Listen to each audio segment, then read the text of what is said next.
Saudara-saudara sekalian, kita akan memberi makan siang bergizi untuk semua anak-anak Indonesia. Makan siang gratis atau yang sekarang disebut makan bergizi gratis menjadi salah satu program unggulan pasangan Prabowo dan Gibran saat kampanye pemilihan presiden tahun 2024. Selain gimmick joget gemoy Prabowo yang sangat viral waktu itu,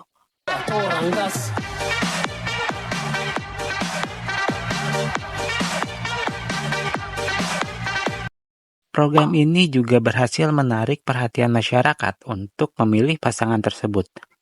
Ya, kita tahu kata gratis itu seperti mantra ajaib bagi masyarakat kita dan selalu dijadikan janji paling manis dari setiap pasangan ketika maju dalam pemilihan. Tapi sebelum lanjut, saya ingin disclaimer dulu. Semua yang saya bahas di video ini murni dari sudut pandang saya sebagai warga biasa, bukan dari ahli ataupun orang berpendidikan tinggi. Video ini saya buat hanya sebagai tempat diskusi sekaligus luapan pikiran pribadi saya, jadi selamat datang di segmen Pengen Ngobrol Aja.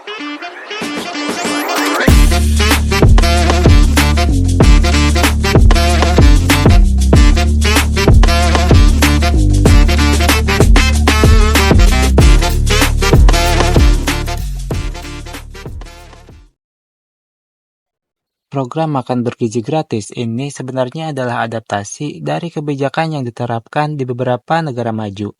Tujuan dari program ini adalah untuk memenuhi kebutuhan gizi masyarakat sekaligus mengatasi masalah stunting di Indonesia.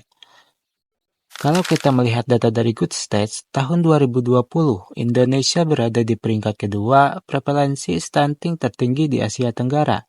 Persentasenya mencapai 31,8% di bawah Timur Leste yang mengisi peringkat pertama. Dan pada survei terbaru pada tahun 2022, angkanya turun menjadi 21,6% menurut data SSGI. Angkanya memang turun, tapi masih cukup tinggi jika dibandingkan dengan negara lain. Kenapa program ini menarik? Tentu saja karena makan adalah kebutuhan paling dasar manusia. Kita bisa saja hidup tanpa rumah, tapi kita tidak akan bertahan lama jika hidup tanpa makan.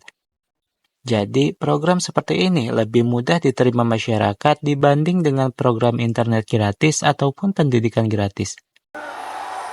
Lebih penting mana? Internet gratis atau makan siang gratis? Dan setelah 78 hari dari pelantikan Prabowo sebagai Presiden Indonesia, tepatnya tanggal 6 Januari 2025, program makan bergizi gratis resmi dimulai. Program ini dilaksanakan di 190 titik di 26 provinsi. Namun, seperti kebijakan baru pada umumnya, pasti ada saja masalahnya. Misalnya, masalah koordinasi di lapangan. Dari dapur penyajian, distribusi, hingga makanan sampai ke tangan masyarakat, semua masih bisa dibilang belum cukup baik. Akibatnya, sering terjadi keterlambatan bahkan ketidaksesuaian pada makanan yang disajikan. Makan bergizi gratis juga membuat pengelola kantin, para penjajah makanan di sekolah mengeluh karena berpengaruh pada omset penjualan mereka. Sejumlah pengelola kantin di sekolah yang melaksanakan program makan bergizi gratis di Kabupaten Banyumas, Jawa Tengah, mengaku cukup khawatir jika dagangannya tak laku. Belum lagi masalah penyajian, di mana kita tahu bahwa target utama dari program ini adalah anak sekolah dasar, di mana mereka lebih mementingkan rasa daripada gizi. Mereka mengeluh soal rasa, tidak menghabiskan makanan, dan bahkan ada yang tidak menyentuhnya sama sekali. Walaupun ini memang makanan bergizi gratis, bukan makanan enak gratis, tapi kita tidak bisa menyalahkan mereka. Karena sudah menjadi sifat anak-anak untuk berkata apa adanya. Dan tentu saja, makanan yang tidak termakan jadi masuk dalam anggaran yang sia-sia. Anggaran juga menjadi salah satu isu besar. Pemerintah menganggarkan sekitar 71.000 triliun pada tahun ini, di mana setiap anak akan mendapatkan makanan per porsi senilai Rp10.000. Tapi menurut Zulkifli Hasan, Menteri Koordinator Bidang Pangan, dana itu hanya cukup sampai Juni 2025 dan itu pun belum merata ke seluruh Indonesia.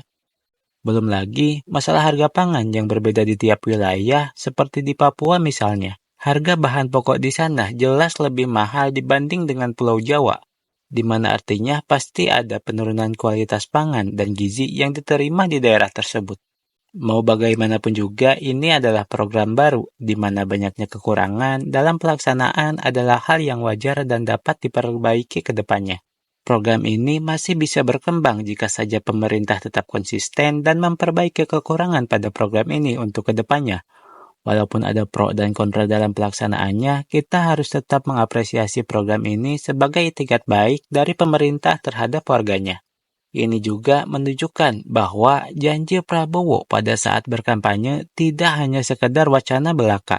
Namun, sebagai warga negara, kita memiliki hak untuk mengkritik sekaligus mengawasi program ini agar berjalan sesuai dengan yang diharapkan. Karena dana APBN yang digunakan di program ini tidaklah sedikit dan merupakan uang kita juga. Jangan sampai anggaran untuk program ini disalahgunakan oleh oknum yang tidak bertanggung jawab. Jangan sampai juga anggaran yang awalnya 10.000 per porsi malah dipotong sana-sini dan akhirnya cuma cukup untuk memberi oge cilidring dan promah doang. Oke, segitu dulu untuk video ini. Bagaimana pendapat kalian dengan program ini? Jika kalian punya pendapat lain, silahkan tulis di kolom komentar. Dan jangan lupa untuk subscribe dan nyalakan lonceng notifikasinya. Dan bantu channel ini untuk mencapai 1000 subscriber pertama.